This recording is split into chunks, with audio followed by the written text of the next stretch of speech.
President Roosevelt is the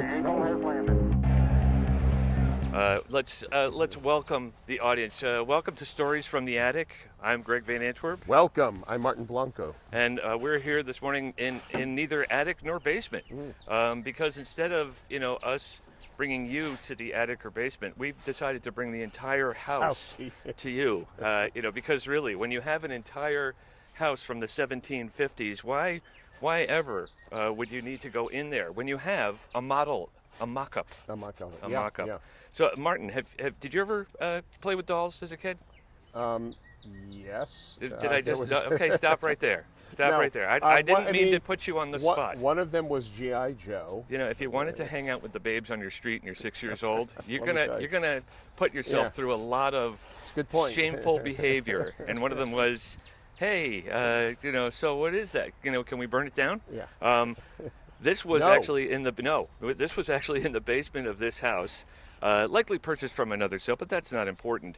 The reason why we're talking about today is where can you find these treasures, Martin? And again, all around you, for the sake of brevity, all around you, right? I mean, you can't swing a dead piece of paper without hitting history in Connecticut, and in many other states as well. But we just seem steeped in history here. So, Martin, the kind of places that people are normally to go in an estate sale, where do you think the normal person would go? Can I take it? Right. The normal person would stay home. But for those who go out, the afflicted, down below or up above, basement or attic. That's right? Now that takes a special kind of curiosity, the kind that cats fear, because that cats should know better. Yeah. Humans do not. I see what you're saying. No. That's what you do. You would like the hunter. Right, the hunter. Right. No, the normal person goes in the front door. The front door, absolutely. Yeah, normally I totally missed. You have to wait online, right, and Yep. take a number. Absolutely. And then you walk in and you greet the people who are running the sale, and you're like, get out of my way. Get me to the records. Where are the books? Where are the records? Yes. And yes. No, that's not what you do. What you want to do is greet the people, right? Again, cobwebs is a running theme in this series, Martin. We know that this house is untouched, which we love. And tearing cobwebs away, Martin, is like tearing the patina off an old gem. What did you just do? Right.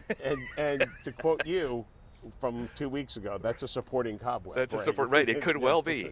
As you can see, the shingles here. Yeah. That could well have been a load-bearing. Right. That's right. Load-bearing cobweb. Yeah.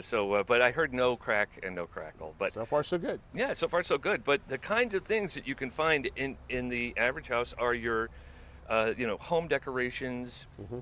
The things that the detritus that people collect just on their own and just trying to furnish a home. Mm-hmm. You have your framed pictures, you have your framed stuff. Yep. But in order to get to what you really want, and that's what I say you as in the royal we. Yes. We really want is actually you have to dig a little bit deeper. Right. And in this case, we must be unafraid, and I think we have to do this, Martin. We're going to spin the house. So basically what we have here is, this is the way to enter the proper estate sale, and that is you lift up the roof and you go in. And once in, sure, it looks empty. But someone is obviously... Don't be fooled. Don't be fooled, right. Someone has gotten there before us. You might find something like a rag folded up in the corner, or a book tossed haphazardly. Yes. You might find something up in the rafters. You might find something hanging on the wall. These are all the sight blindness. When someone goes to clear out a house because they want to sell it quickly, that they forget all about. So what might a rag like this be worth?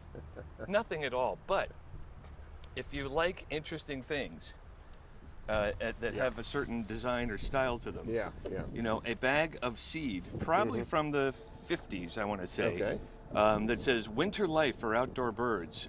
Just the graphic on this is absolutely hysterical. We are live. We are live. We are live here. That's right. Anything can happen. I almost killed a fellow digger. You know, that's really not good. Anyway, so we have winter life there. That's good. Okay, that's plenty. Outdoor birds. Outdoor birds, right? Yes. This is not for your pet bird, your domesticated bird. This is why is this empty? Probably because of the mice that were in the attic. Oh, okay. That caused much. So it's good for mice too. Much concern. Yes. As the wind kicks up to tear papers from our asunder. All right. What else? What else? So like something like this. I mean, again. These kinds of small books hide in tight places and are used sometimes to level a table, right? To just even out something, or for no reason at all. But this kind of thing came right from a house just as old as this. Sure. And Rhode Island Almanac from 1862. Something. And if you want a window into 1862, yeah, exactly. Peruse the almanac, an almanac. Right. Yeah, right. I mean, right. Manufacturers of premium files, steel of all kinds. I mean, really, the weekly review. Yep. And again, we have on this one, we have actually some scribblings in dip pen, which means there could be a secret story in there. Another great item found typically in a basement are old specifics. Why do we call them specifics? They were specifically for something purpose. I have no idea.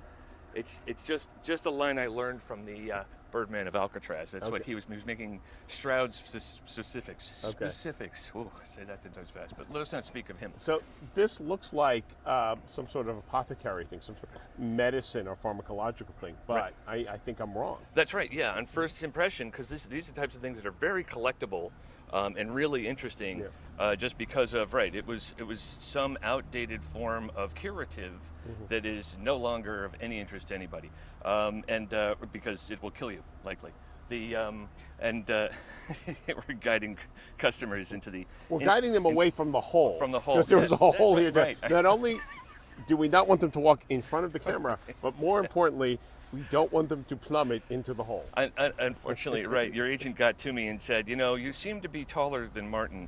Can you stand in a hole when you do your next podcast? And I said, I'll do it. I'll do it to save people and to save... You're a prince. Thank you. Now we can see eye to eye.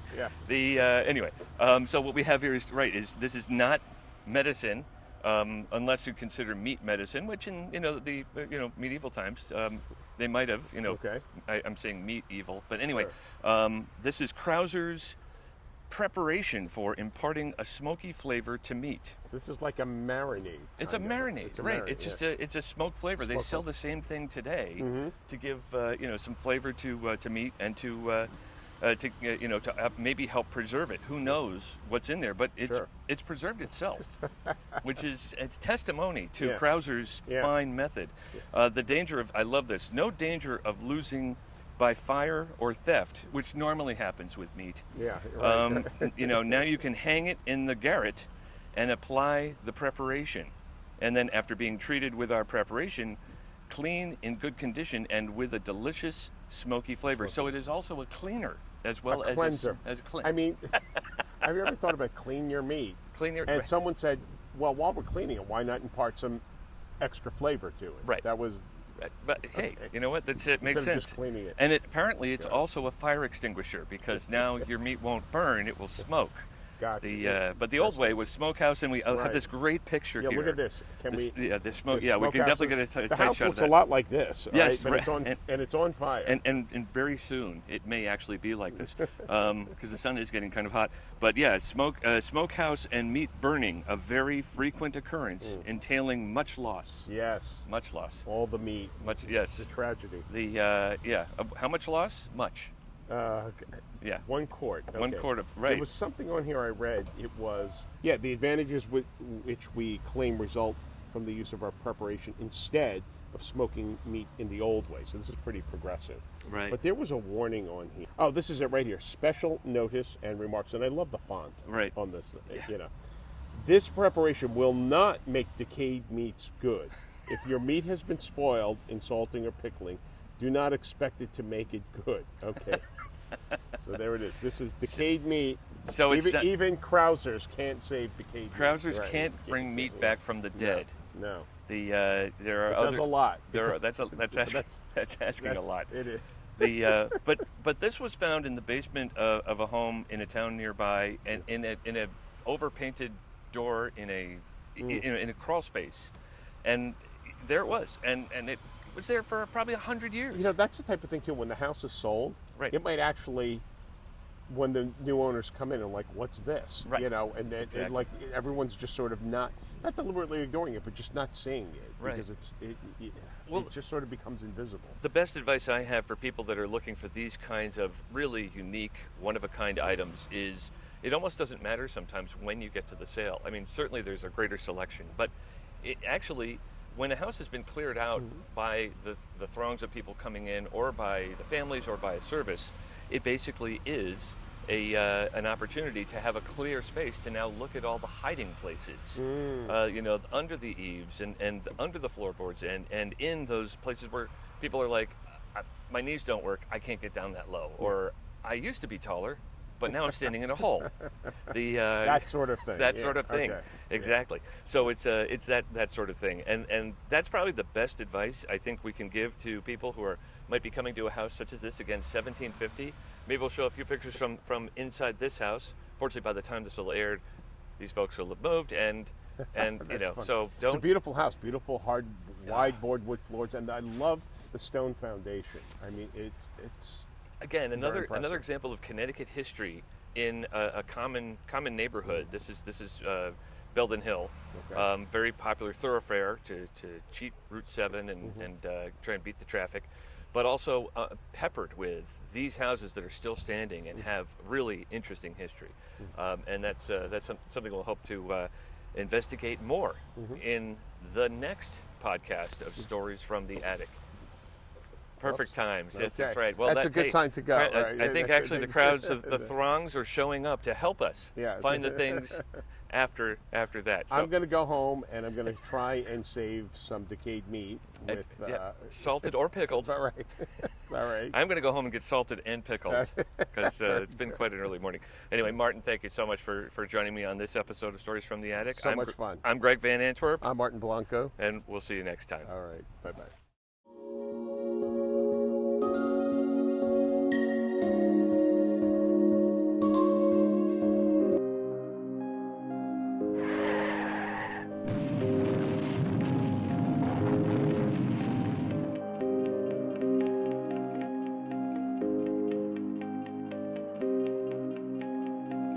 President Roosevelt is the